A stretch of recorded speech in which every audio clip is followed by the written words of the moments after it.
muchachos? ¿Cómo va? Espero que les esté gustando hasta el momento lo que hemos estado viendo. Bienvenidos nuevamente a WIOS, a este su curso de Python. Em, a continuación pues vamos a continuar presentando el tema de diagramas de flujo y sus estructuras. Antes habíamos hablado de todo lo que viene siendo el tema de la lógica de la programación, de su importancia, del impacto y de las funciones que puede llegar a tener el pseudocódigo o los beneficios que tiene el pseudocódigo a la hora de implementarlo en nuestro día a día como profesionales, ¿cierto? Ahora vamos a hablar de la importancia del diagrama de flujo, pero para hablar del diagrama de flujo lo primero que hay que hacer es saber qué es un diagrama de flujo. Entonces, un diagrama de flujo es una representación gráfica. Entonces, vamos a dividirlo en dos partes, diagrama y flujo. Un diagrama es un esquema o un dibujo que nos permite a nosotros representar de forma gráfica un texto, un párrafo, alguna cosa que esté escrita, la podemos pasar a una forma de imagen. ¿Por qué? Porque a la hora del T es más fácil interpretar imágenes que textos, principalmente si el texto es muy largo o complejo o tedioso. Lo que nos va a permitir el diagrama de flujo inicialmente es eso, ver desde una perspectiva más gráfica y un poco más digerible visualmente un programa. ¿Listo? Y el flujo, la palabra flujo, es eh, como fluir, como seguir o como un listado, básicamente. El flujo es esa serie de pasos que se van a realizar dentro del diagrama o que vamos a observar dentro del diagrama para poder ejecutar una serie de instrucciones y llegar a un resultado final. Entonces un diagrama de flujo es solamente eso, un esquema que nos permite identificar el flujo de trabajo que vamos a observar. Así como lo podemos ver acá en estas dos imágenes, podemos ver una más sencilla, una un poco más compleja. ¿Listo? Ambos son diagramas de flujos, uno es diferente a otro, pero ambos en términos generales son diagramas de flujo.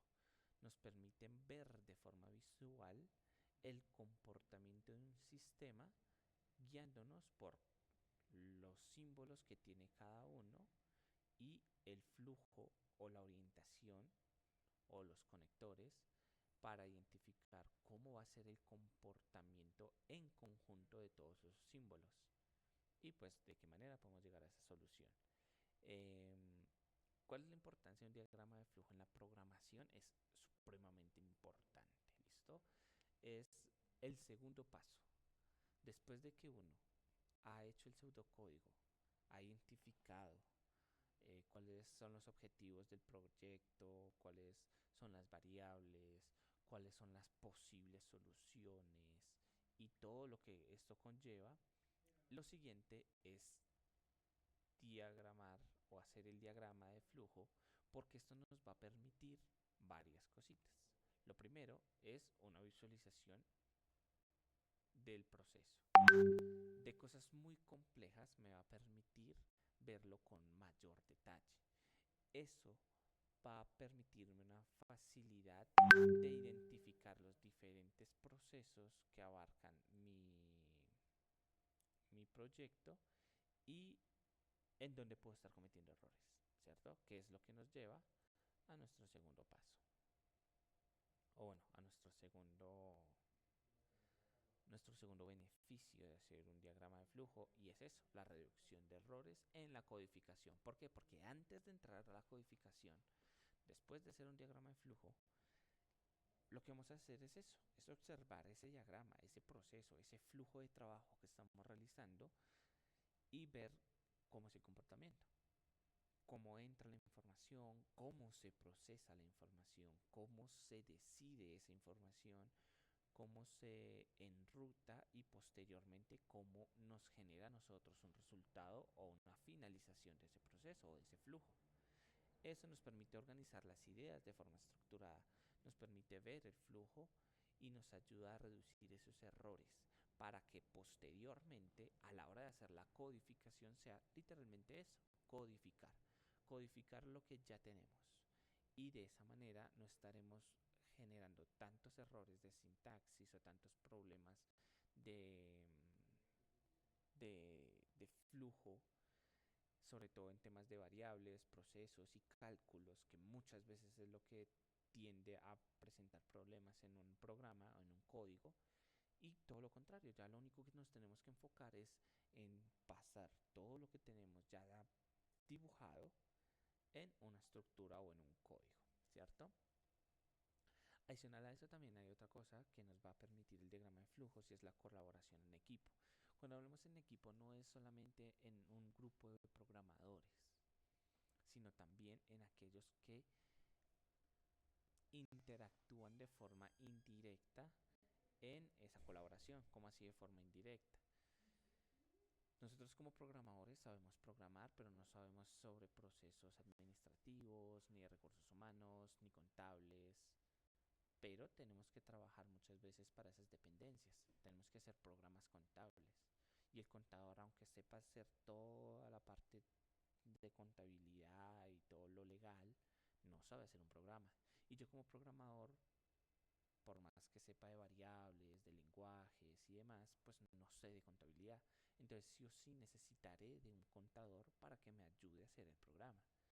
Pero como un contador me va a ayudar a mí o viceversa, con ayuda de un diagrama de flujo. ¿Por qué?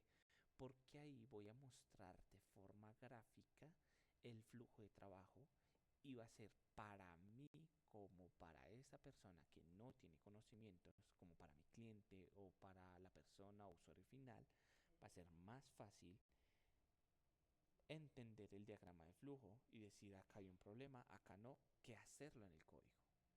¿Sí? ¿Por qué? Pues porque obviamente va a ser mucho más fácil procesar una imagen que procesar un código. Por lo menos para una persona que no tiene el nivel técnico. Eh, entonces, esto también es una herramienta para vendernos a nosotros como programadores y vender nuestro desarrollo a nuestros clientes finales. Porque el diagrama de flujo lo que nos va a permitir antes y después del proyecto es identificar los errores y después presentar el proyecto. Porque una vez desarrollemos el proyecto, cuando se lo tengamos que explicar a nuestros compañeros, a nuestros clientes, a los usuarios, el diagrama de flujo va a ser la mejor opción porque nos va a permitir desglosar el programa en una secuencia gráfica y lógica que nos va a permitir explicar con mayor facilidad. Pero para ello también es importante saber para qué sirve cada símbolo. Y aquí es donde ya empezamos a darle un poquito más de estructura y un poco más de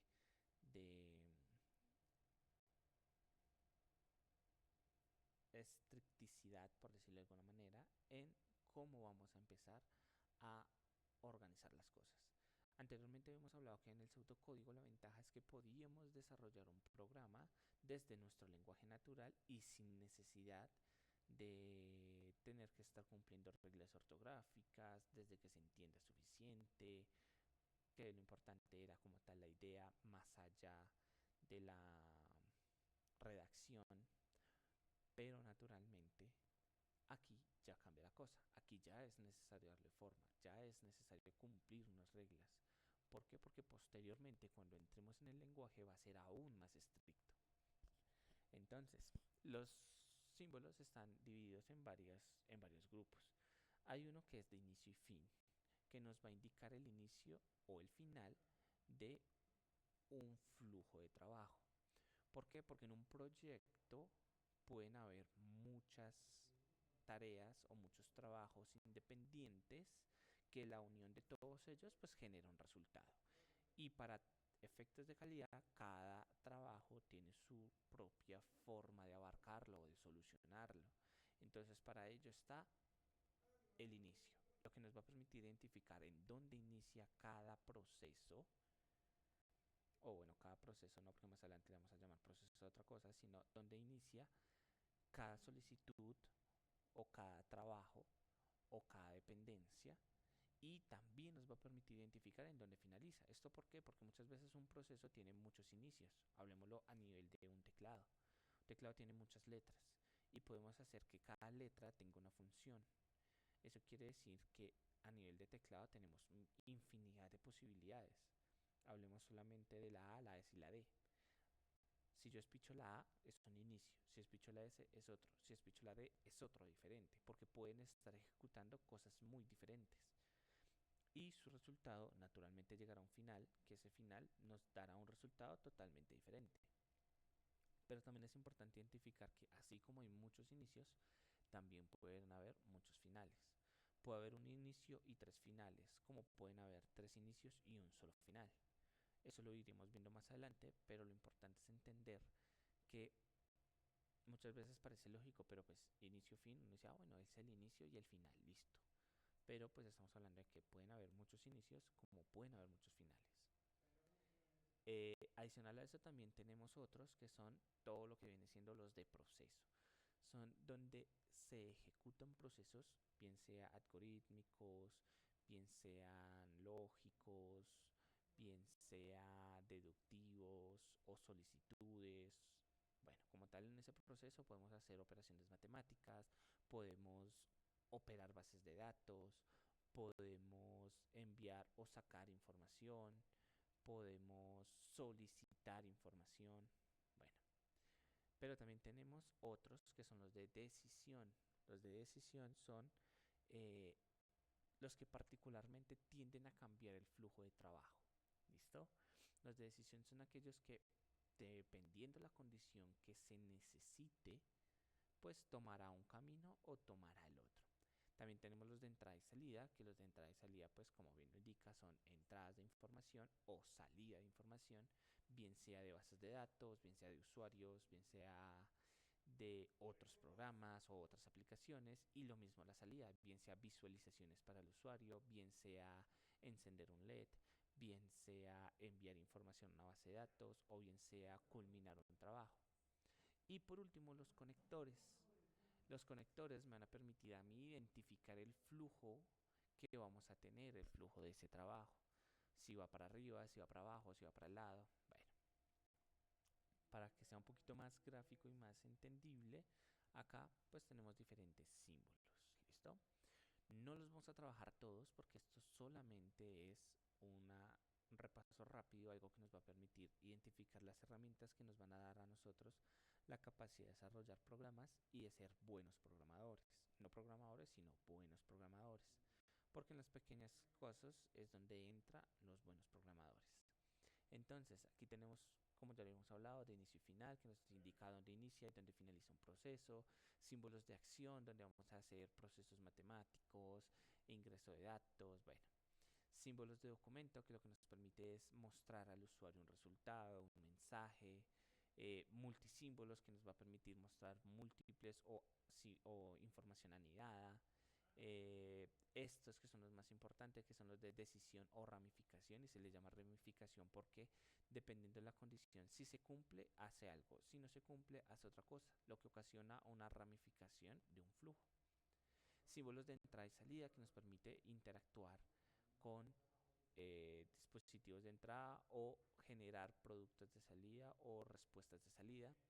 Entradas manuales que nos permiten interactuar directamente con el usuario y únicamente con el usuario, que es la diferencia con la entrada y salida con este símbolo, porque este nos permite entradas manuales, entradas por otros programas.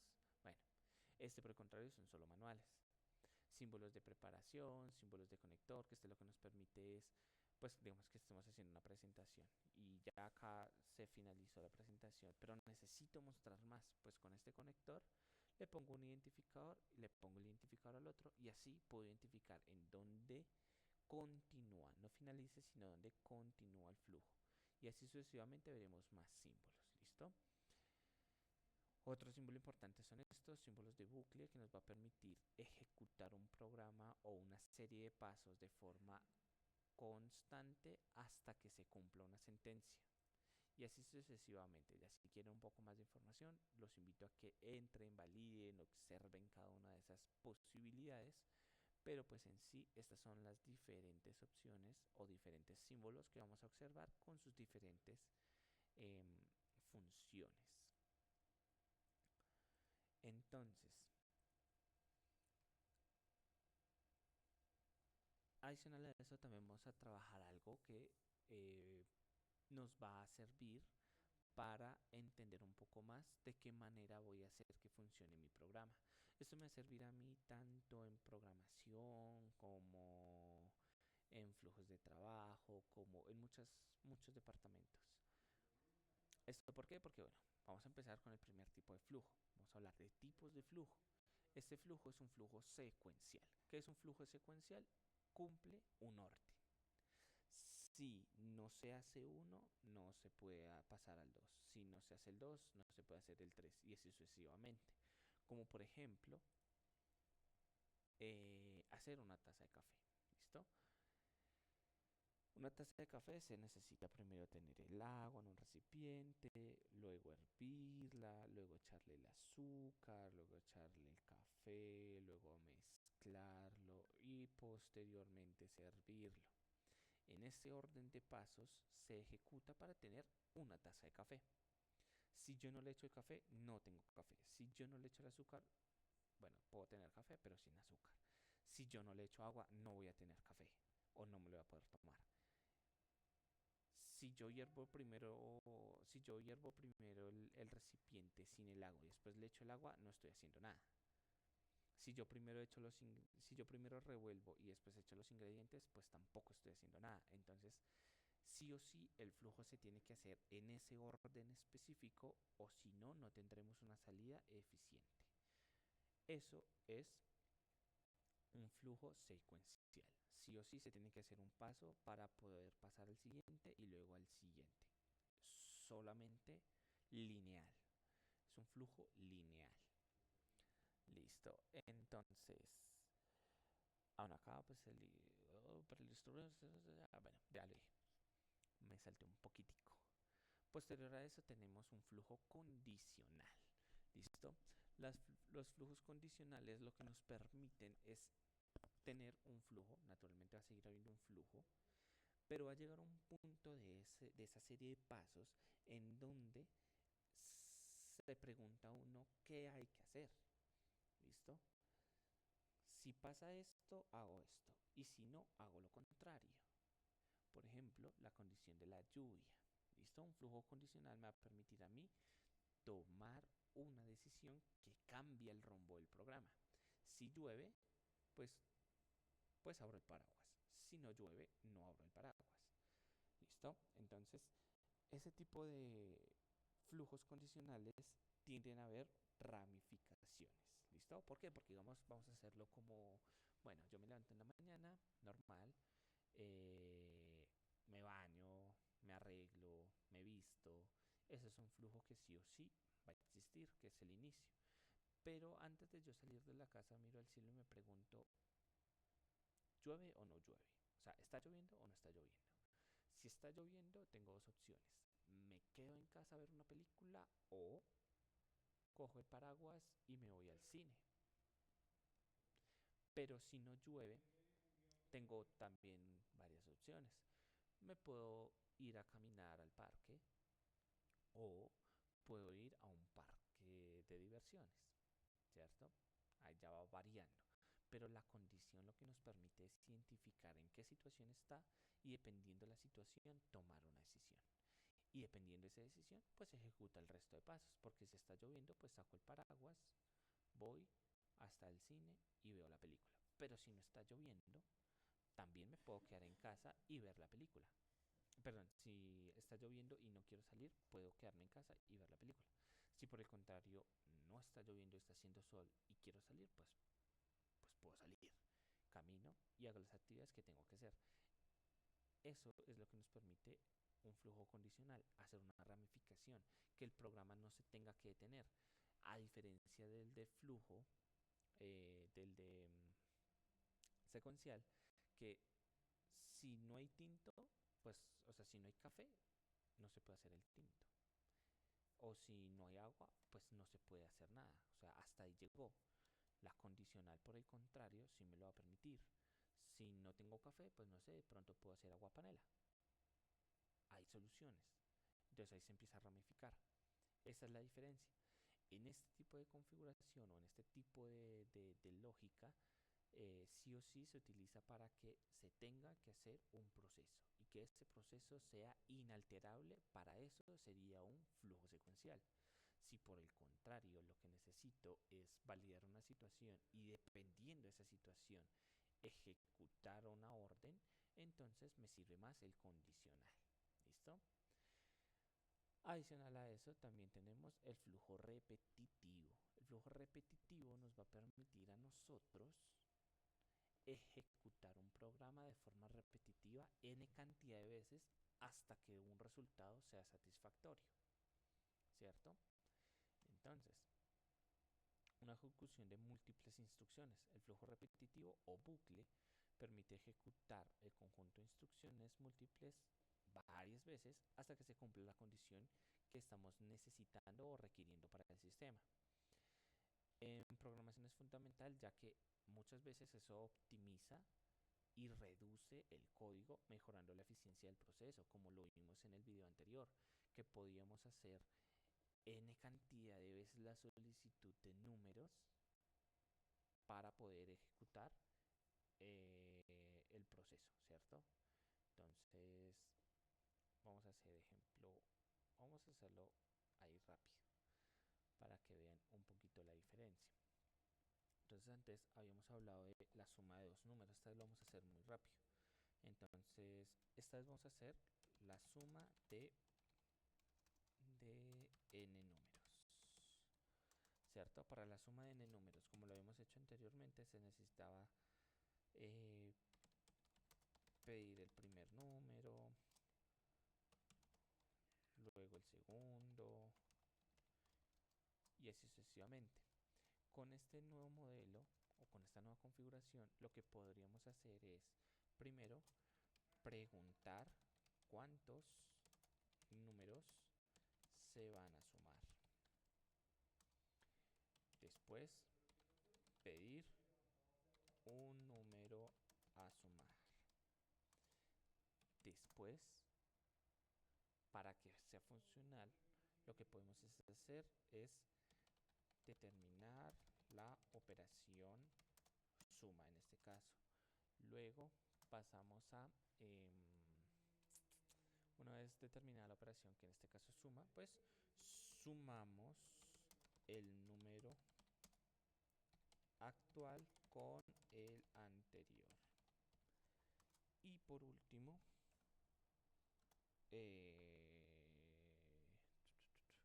muestra el resultado. Muestra un resultado. Mentira, sí, obtengo un resultado más bien. Obtengo el resultado. Y luego de eso, pues vamos a poner mostrar el resultado. Entonces acá, ¿cómo funciona este programa? Escribí mal. Obtengo, listo. Entonces, acá hace falta un paso, pero para entenderlo es importante primero preguntar ¿cuántos números vamos a sumar? Digamos que vamos a sumar 3, listo. Posterior a eso pido un número, entonces vamos a pedir 1. Sumo, ¿qué voy a sumar? El número actual, o sea 1, más el número anterior, el anterior es nada, entonces 0. Acá me dice obtengo un resultado, es 1. Y bueno, acá es donde falta algo. ¿Debería mostrar el resultado? No, debería preguntarme si ya tengo todos los valores. Entonces, ¿lo tengo? No lo tengo. Entonces me devuelvo al 2. Los valores. Entonces acá, mire, ejemplo. Si no, volver al 2. Entonces, no. Si no, entonces me vuelvo al 2. Pido un número, digo que el 2. Bajo, lo sumo. Entonces, el número actual, 2, con el número anterior, 1. El resultado es 3. Y me dice preguntarme si ya tengo los valores. Si no, volver al 2. ¿Los tengo? No, no. Entonces me devuelvo. Pregunto 3. Sumo. El actual es 3. Perdón, el actual es 3 y el anterior conciencialmente es 3 y me da 6. Me pregunto si ya tengo todos los valores, si no, volver al 2, pero como sí, entonces acá pasa, si sí, continuar al 7. Si sí continúa al 7 y que me dice el 7, mostrar resultado, entonces ahora sí lo muestro y que muestro, muestro 6. Listo. Entonces acá si ven cuántas veces se repite. Si yo digo que no necesito sumar 3, sino necesito sumar 1000, no tengo que poner 1000 líneas solicitando un número, sino que ejecuto esto 1000 veces. Esto mismo, 1000 veces. Eso me va a permitir a mí mayor eficiencia. ¿Listo? Esa mayor eficiencia pues reduce código, reduce CPU en el equipo que esté haciendo ese procesamiento de información y me va a permitir a mí trabajar de forma más rápida. ¿Listo? Bueno, acá tenía un ejemplo, dice el llenado de un vaso de agua. Mientras el vaso no esté lleno, el grifo permanece abierto. Listo, entonces ahí yo digo, bueno, lo tengo que llenar hasta el tope. Abro el grifo. ¿Está lleno? No. ¿Está lleno? No. ¿Está lleno? No. Mientras no esté lleno, el grifo se mantiene abierto. Y si se llena, pues cierro el grifo y listo. Eso lo que me permite es controlar ese flujo. Bueno, entonces acá. Bueno, acá vamos a determinar si un número es par o impar. ¿Listo? Entonces, vamos a hacerlo desde cero. Nuevamente, vamos a empezar con lo que empezamos en la clase pasada, perdón. Y entonces vamos a observar acá que vamos a primero desarrollar, primero vamos a desarrollar un pseudocódigo. El pseudocódigo es que definir si un número es par o impar. Listo, lo primero que tengo que pedir o lo primero que se necesita es pues el número, ¿no? Entonces, pues primero pido el número. Entonces, primero pedir número a analizar. Como lo pido con un mensaje, el mensaje va a decir digite un número, así, sencillo. Listo, después de digitar el número, lo siguiente que voy a solicitar es, bueno, ya pedí el número, ¿qué necesito? Identificar si el número es par o impar. ¿Cómo yo identifico si un número es par o impar? Acá es donde entra el algoritmo. Un número en su definición es par siempre y cuando sea divisible por 2.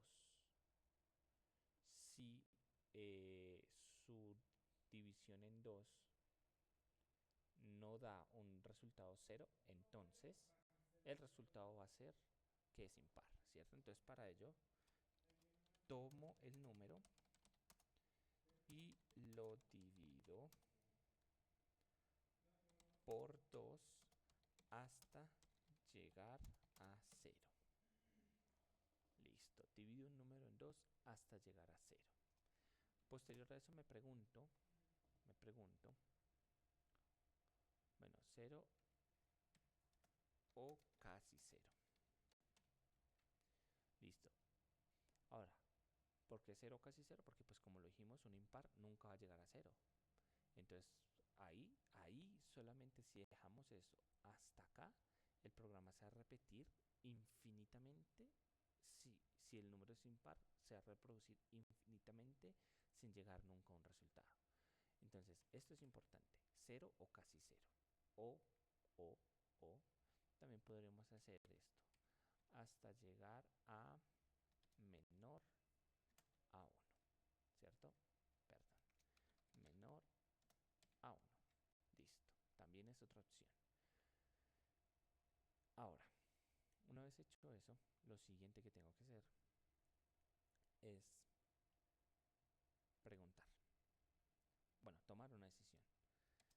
Si el resultado es 0, entonces el número es par.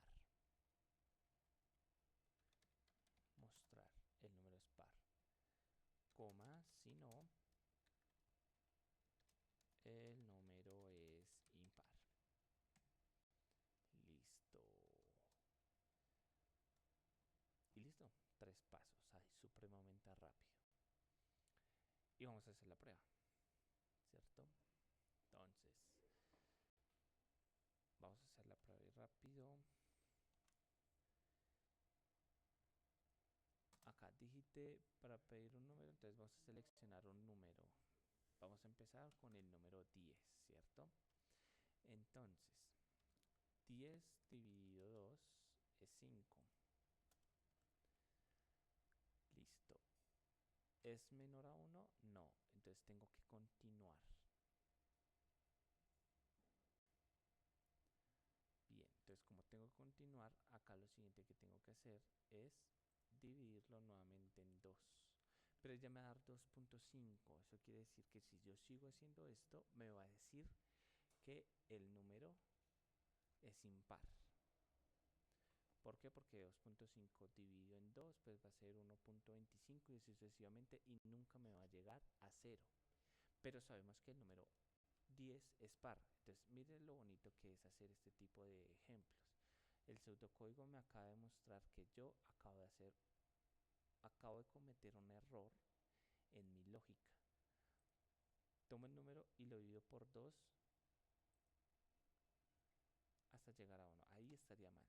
Sí se divide por 2, pero lo que tengo que demostrar es que su módulo, entonces si su módulo es igual a 0, es par. Si no, es impar. Impar, como así módulo, entonces en la división, acá lo hacemos completo. Entonces aquí abrimos una nueva carpeta.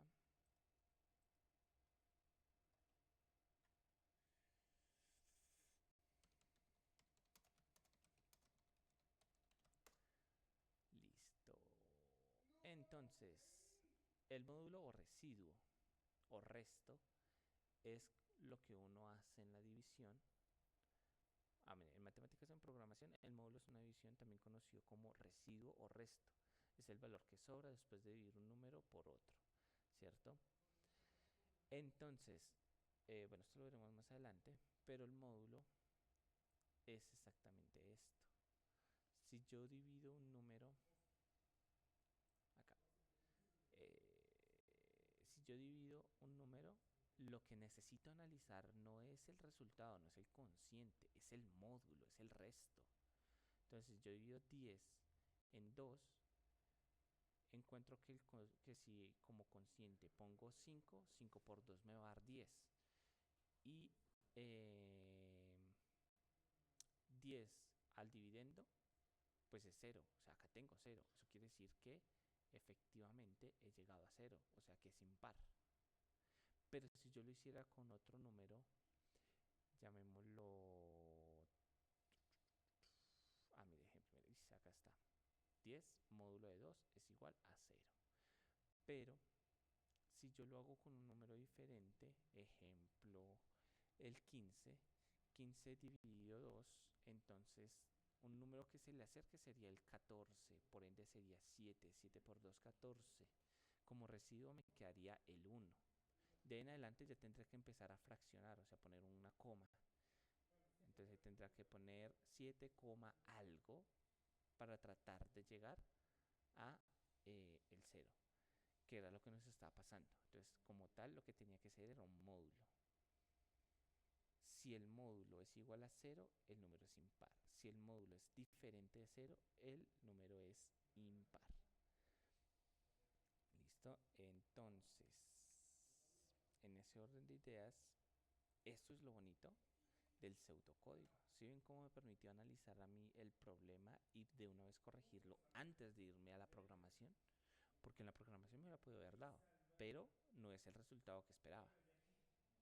Ahora, hecho esto y ya analizado, ya revisado, el módulo de 10 entre 2 es 0. Si es cero, es par o impar. Es par. Entonces lo que me va a mostrar es esto, que el número es par. Pero pues no nos vamos a quedar solamente en eso, ¿cierto? Lo siguiente que vamos a hacer es el diagrama de flujo. Entonces el diagrama de flujo lo que nos va a permitir a nosotros es exactamente lo mismo. Aquí, uy, qué pena me acerco, vamos al inicio. ¿Qué es el inicio? El inicio es el inicio de el trabajo que voy a hacer. Entonces, lo primero que hacer es definir si un número es par o impar. Listo. Según esto dice que lo primero que hago es seguir esta línea hasta una entrada manual. Observen, en esta entrada manual, ¿qué tengo que hacer yo? Pues tengo que solicitarle a que digite un número, digite el número que desee, el número que desee analizar. Listo. Hecho eso, entonces tengo que pasar al proceso. Un momento. Listo, paso al proceso. Uy, ¿cuál es el proceso? El proceso es el que ya definimos anteriormente en nuestro pseudocódigo. No es la división, es el módulo. ¿El módulo de qué? Entonces acá, pues obviamente, lo que el cliente digite o el usuario digite va a ser a número. Perdón. Número usuario. Listo. Entonces en el proceso lo que yo tengo que hacer es coger el número de usuario. Esto que estoy escribiendo se le conoce como variable. Más adelante vamos a profundizar en el tema de variables, pero eso es una variable. Dividido no, sino módulo. Habíamos visto anteriormente que el módulo se representa por un porcentaje de 2. Listo. Ese es el proceso. Ahora, siguiendo esa lógica, me dice que ahora tengo que venir acá a una decisión. Esa decisión, ¿qué me dice? Me dice si el resultado o si el módulo es igual a 0. Entonces, si es igual a 0, sí, ¿qué tengo que mostrar? El número es par. Listo. Y si no, ¿qué tengo que mostrar? El número, uy, perdón, el número es impar. Listo. El número es par, el número es impar. Y por último, el terminador. Que si ustedes se dan de cuenta, acá aparece como 2, pero a la hora del t es el mismo. ¿Sí? Yo puedo coger este, eliminarlo, y coger esta flechita y llevarla acá. ¿Por qué dirán ustedes? Porque a la hora del t, en este programa en específico, aunque se ramifica, yo solamente muestro el resultado y después de mostrar el resultado lo único que tengo que hacer es terminar. Puedo incluso, volver al inicio como en una especie de bucle para seguir con el proceso preguntando y preguntando, pero ya no tengo que venir hasta el inicio, sino directamente acá a donde dice digite un número.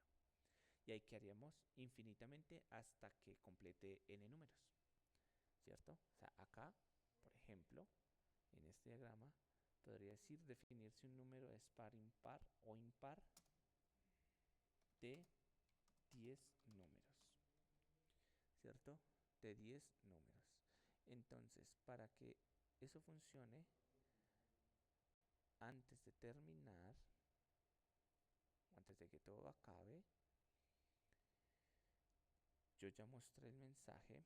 Lo que tengo que hacer es coger acá una decisión, cojo esto, uy, perdón, cojo esto,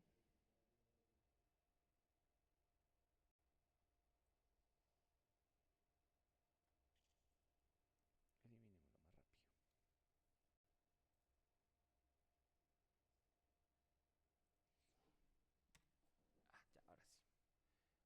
esto, pongo esto aquí. En esta decisión pregunto, ya van 10 números. Entonces, ay, entonces,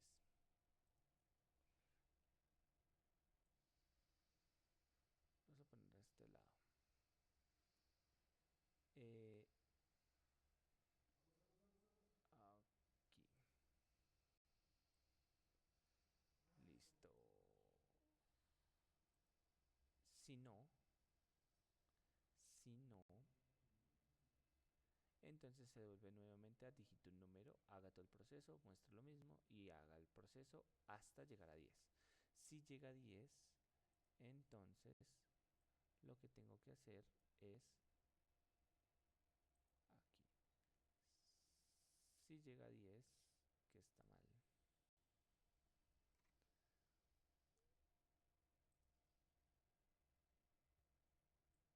Me montó. Ya. Si llega a 10, entonces, sí, entonces se va al terminador. Si no, se repite. Esto sería un flujo. Esta es una condición. Este es un bucle. Y estas son condiciones. Y este de acá es un flujo. ¿Listo? Entonces, aquí podemos observar cómo redujimos considerablemente el problema. ¿Por qué? Porque aquí inicialmente desarrollamos el pseudocódigo para definir si un número es par o impar y desarrollamos 3 pasos. Donde esos 3 pasos observamos que nos equivocamos al plantear el punto número 2, ya que no era división, sino un módulo o residuo, ¿cierto? Hecho eso y corregido eso y entendido los 3 pasos que se tienen que ejecutar, entonces ahí sí pudimos pasar, perdón, pudimos pasar a observar o a desarrollar nuestro diagrama de flujo. Y nuestro diagrama de flujo, si se dan de cuenta, es exactamente lo mismo. El título o el inicio del flujo es el mismo. Y pasamos aquí a donde hacemos la solicitud, tal como lo hacemos acá. Pedir un número, digite un número, ¿cierto? Y después de eso dice que, bueno, el número que digite le sacamos el residuo, que es acá. Tomo el número y divido por 2. Si el módulo es igual a 0, entonces mire, si el módulo es igual a 0, entonces el número es par. Y si no, es impar. ¿Sí? Entonces mire, acá, si el resultado es 0, que es acá, si es igual a 0, este es el paso 3, mire, inicio el flujo, paso 1, paso 2, paso 3, y esto también hace parte del paso 3, porque pues es ya el resultado. ¿Listo? O acá podremos agregar el paso 4 como para distribuirlo, es mostrar resultado o mensaje resultado, ¿cierto? Y ahí estaría el 4, que el 4 puede ser este o puede ser este. Y finalmente terminamos acá. ¿Listo? Claro hasta ahí. Entonces, hecho el ejercicio con sus problemas, con sus ventajas y todo, eh, el proceso que se va a realizar es el que ya hicimos. Identificar el problema, identificar en dónde vamos a iniciar, usar los procesos, tomar una decisión y por último mostrar ese resultado y darle final al proyecto. Eso fue lo que hicimos, justamente eso. Identificamos la problemática, identificamos la entrada, generamos un resultado, tomamos una decisión y posteriormente, después de mostrar, finalizamos el proyecto o el programa. ¿Listo? Acá la idea es de que ustedes empiecen a diseñar sus propios proyectos, sus propias lógicas. Anteriormente había solicitado que se realizara un pseudocódigo sobre un aspecto de su vida de rutina. Ahora lo van a pasar a un diagrama de flujo. Esto es importante, ¿por qué? Porque es que ustedes aprenden a hacer pseudocódigo y diagramas de flujo, y ya con aprender diagramas de flujo aprenden un lenguaje. Esto es extra, pero observen acá. Eso que acabamos de hacer, que es un diagrama de flujo, es exactamente esto. Esto también es un diagrama de flujo. Se ve muy complicado, pero es exactamente lo mismo. Tiene un inicio, tiene unas solicitudes, se cumplen ciertas cosas. Y ya con un diagrama de flujo, miren lo que puedo hacer. Puedo hacer una automatización, por ejemplo. ¿Cierto? Ya puedo hacer una automatización. Solo con un diagrama de flujo.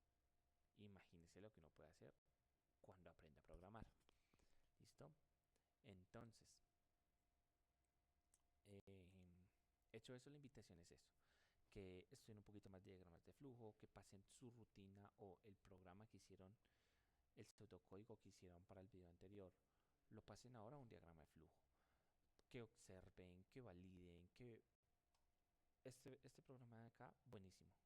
Lo pueden utilizar, lo pueden experimentar, tiene, como se pueden dar cuenta, tienen todas las partes de proceso, decisión, terminador, proceso predefinido, documento, multidocumento, entrada manual, preparación, tiene todos los que observamos acá, todos los que observamos acá están, ay, perdón, está acá. Entonces, invitación, úselo, pruébelo.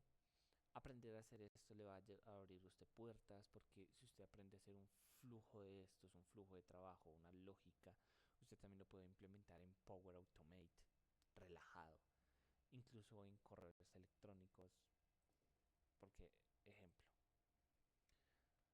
así como extra, Power Automate, ustedes lo que hacen es esto, un flujo de trabajo, mire, obsérvelo acá, es esto, un flujo de trabajo, tiene un inicio, dependiendo de la decisión que se realice en cada proceso, se ramificará, generará un flujo de trabajo, realizará ciertas acciones y listo. Mírelo acá. Mire. Inicia, hace un flujo de trabajo, toma una decisión, dependiendo de si sí o si no, y listo. Se utiliza exactamente igual, mírelo. Acá lo mismo. Un flujo de trabajo directamente Power Automate. O sea que ya si ustedes aprenden a utilizar un diagrama de flujo, si aprenden a hacer un pseudocódigo y ese pseudocódigo formarlo un diagrama de flujo, ya, solucionadas. Ya pueden aplicar a bastantes puestos de trabajo. ¿Listo? Entonces, invitación a que sigan viendo nuestros videos, a que se sigan alimentando, que dejen acá sus dudas, sus inquietudes, cualquier cosa, estamos atentos, prestos a ayudar, tutorías damos. ¿Listo? Espero verlos en un próximo video. Espero les haya gustado. Y nada, invitarlos a que nos sigan, a que se suscriban, a que estén pendientes, a que nos den recomendaciones. Y cualquier cosa nos pueden buscar desde eh, Telegram. Nos pueden buscar como WeOSlap. Allí nos pueden hacer preguntas, se pueden unir. Si tienen de pronto preguntas ya un poco más de su vida laboral o de proyectos personales, nosotros con mucho gusto los podemos orientar, los podemos ayudar y ahí nos vamos viendo.